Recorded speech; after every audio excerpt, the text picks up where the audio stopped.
tal? Comenzamos segundo día de la fase posoperatoria del presidente de Venezuela, Hugo Chávez, quien fue intervenido quirúrgicamente en La Habana, Cuba, el pasado martes. El ministro de Comunicación de Venezuela, Ernesto Villegas, ha informado que el mandatario se encuentra en condiciones estables. Sin embargo, ha señalado que si el jefe de Estado no regresa antes del 10 de enero a tomar el mando para el periodo 2013-2019, el pueblo debe entenderlo.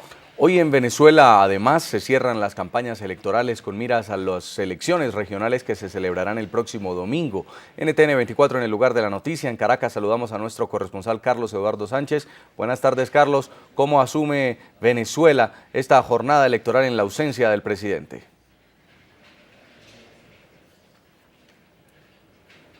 Buenas tardes, Jason, para ti, para Eve, por supuesto, para toda nuestra audiencia. Por supuesto, hay mucha expectativa entre los venezolanos de cara a lo que pudiera ocurrir el próximo domingo y tras los anuncios que se han hecho hasta ahora sobre la salud del presidente Hugo Chávez. Estable y en proceso de recuperación evolutiva es el último parte médico que se conoce del presidente Hugo Chávez tras la operación que le fue practicada el pasado martes en La Habana, Cuba. Mucho se dice acá en Venezuela que los pronunciamientos que se han dado hasta ahora del vicepresidente ejecutivo de la República, Nicolás Maduro, y el ministro de Comunicación e Información, Ernesto Villegas, lejos de calmar la incertidumbre y la angustia que además hay y existe en las filas del propio chavismo, han desatado, han conllevado a una serie de especulaciones, pues ambos funcionarios han pedido fortaleza para enfrentar lo que viene y en este caso el ministro de Comunicación e Información, Ernesto Villegas, incluso ha llegado a pedir comprensión para el jefe de Estado. Si este no llegara a presentarse el próximo 10 de enero en la Asamblea Nacional, le corresponde juramentarse para un nuevo periodo presidencial. Pero veamos a continuación los detalles de cómo ha evolucionado la salud del presidente Hugo Chávez hasta ahora. Hugo Chávez no estaría para la posesión presidencial el 10 de enero próximo. Este es el tema de discusión en las redes sociales. Según el periodista venezolano Nelson Bocaranda, Chávez sería el gran ausente. 500 años de lucha. Lo expresado por Bocaranda, quien constantemente ha informado sobre la salud del mandatario de manera extraoficial, parece no estar alejado de la realidad, debido a que en la página del Ministerio de Comunicación de Venezuela, el titular de esta cartera planteó la posibilidad de que el presidente no llegue a su juramentación para el periodo 2013-2019. Esta es la primera vez que un líder chavista hace tal aseveración. Confiemos en que con el amor de millones el comandante se repondrá pronto y vendrá a tomar el mando antes del 10 de enero. De no ser así, nuestro pueblo deberá estar preparado para entenderlo. Lo irresponsable sería ocultar lo delicado del momento actual y de los días por venir. El ministro Ernesto Villegas comparó al mandatario como a un padre enfermo cuya situación es delicada tras 4 intervenciones en un año y medio. Villegas sostuvo que Hugo Chávez se encontraba estable en su proceso recuperatorio tras la delicada intervención quirúrgica del martes. Por su parte, Nelson Bocaranda aseguró que según sus fuentes, el presidente Chávez sufrió una recaída el miércoles en la madrugada tras sufrir una hemorragia, similar a lo que habría sucedido en la cirugía anterior. Mientras el presidente Hugo Chávez lucha en Cuba contra esta nueva complicación de su salud, el país se prepara para vivir este próximo domingo 16 de diciembre un proceso de elecciones regionales en el que se disputarán 23 gobernaciones. El gran reto para el chavismo es pintar de rojo todo el mapa político y arrasar con las 23 gobernaciones, como se le ha prometido en este caso con la convalecencia del presidente Hugo Chávez al propio jefe de Estado, y para la oposición, en este caso, mantener la supremacía en los 7 estados que actualmente gobierna y optar por otros como Anzoátegui, Aragua, Bolívar y Sucre. Veamos. A los candidatos a gobernaciones y a diputados regionales de Venezuela se les terminó el tiempo de campaña. Durante 43 días, 136 aspirantes que inscribieron sus nombres para las gobernaciones y los 1.951 que optan por ocupar escaños en los consejos legislativos salieron a las calles a promover sus ideas y a plantear sus proyectos al pueblo, que el próximo domingo participará en las denominadas elecciones regionales.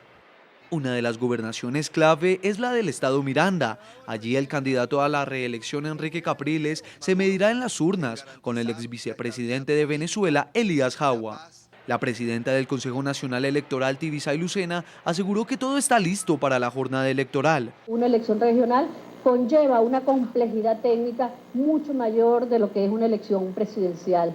Para estas elecciones están convocados 17 millones de venezolanos, de los cuales 186.000 son extranjeros con más de 10 años de residencia en el país, quienes escogerán a 23 gobernadores y 237 diputados a los consejos legislativos.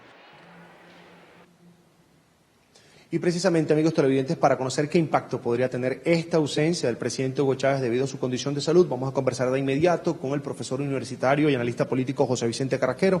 Bienvenido al informativo de NTN 24. Con mucho gusto, buenos días. Profesor, ¿qué impacto le ve usted a la ausencia del presidente Hugo Chávez de cara a estos comicios regionales que se van a celebrar en Venezuela el próximo 16 de diciembre? ¿Qué chance tiene la oposición? Se dice, en este caso, entre las filas del chavismo, que arrasarían o tienen posibilidades de arrasar con las 23 gobernaciones. Bienvenido nuevamente. Bueno, mire, lo primero que hay que decir es que las elecciones regionales son normalmente elecciones mucho menos interesantes desde el punto de vista de la atención que el público le presta, es de esperar que participe mucho menos gente de la que participaría en la elección presidencial. Y lo que uno ha visto en las encuestas es que hay una tendencia a que haya unos resultados bastante parecidos al mapa que tenemos ahorita, con la posibilidad de que la oposición agregue estados como Mérida, como Anzoátegui, Aragua, Sucre y Bolívar. Eso es lo que tenemos en este momento. Yo no pienso que la enfermedad del presidente Chávez agregue más votos a los que ya se tenían. Esa es gente que estaba previamente activada y no se reactiva o se activa más por la enfermedad del presidente. Es decir, que de alguna manera en el salto de los votos que ya tenía el Partido Socialista Unido de Venezuela había que contabilizar ya a esta gente que sigue al presidente, esté el presidente sano o esté el presidente enfermo. Sí va a haber de parte de la oposición una especie de oportunidad de aumentar su caudal electoral de cara a una próxima elección presidencial que se va a celebrar muchísimo antes de lo anticipado. Lo anticipado era diciembre del año 2018, ya estamos hablando de la posibilidad de tener elecciones dentro del primer trimestre del año que viene y eso hace entonces que la oposición tenga ya de entrada un incentivo adicional para participar en el proceso del domingo. Quisiera consultarlo también, doctor Carrasquero, sobre la apatía que existe en este caso en las filas de la oposición por esa derrota del pasado 7 de octubre. ¿Tendrá algún efecto en este caso? Ya vemos que en su opinión no hay un efecto que pudiera incrementar la votación del chavismo, pero en el lado de la oposición, en las filas de la oposición, ¿pudiera minimizarse el voto tras la derrota de Enrique Capriles el pasado 7? Bueno, eso siempre tiene un impacto, es un impacto similar al del chavismo, con el asunto de que hay gente que solamente vota en elecciones presidenciales, que no toma tan en cuenta las elecciones de gobernadores. Lo que sí tenemos que ver es que va a haber una pérdida de ambos sectores, vamos a ver quién es el que pierde más de cara a las elecciones de este domingo. Hay que recordar que, por ejemplo, en Miranda y en Zulia, en las elecciones presidenciales anteriores ganó el chavismo y en las elecciones de gobernadores ganó la oposición. Hay una tendencia a observar estos asuntos de una manera diferente, la gente le da mucho más preeminencia a sus asuntos locales y a quienes creen ellos que pueden manejar sus asuntos locales de mejor forma, y eso hace que haya inclusive votos cruzados, gente que del chavismo votaría por gobernadores de oposición y viceversa, aunque el viceversa no es tan fuerte como en otros momentos.